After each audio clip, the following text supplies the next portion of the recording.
Friday evening எப்பயுமே morning vlogs தான் போட்டிருக்கேன். ஸோ, இன்றைக்கி தான் ஈவினிங் விலாக் போட்டுட்ருக்கேன். அன்றைக்கி வந்து நாங்க கோயில் போயிருந்தோம். பாப்பா 2 பேரையும் கூட்டிட்டு.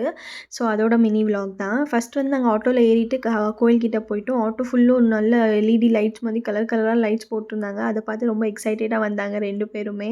அதுக்கப்புறம் கோயில் போயிட்டு சாமியெல்லாம் நல்லா கும்பிட்டுட்டு, கொஞ்ச நேரம் அங்கேயே உட்காந்து டைம் ஸ்பெண்ட் பண்ணிவிட்டு மறுபடியும் ஆட்டோ ஏறி வீட்டுக்கு வந்துட்டோம்.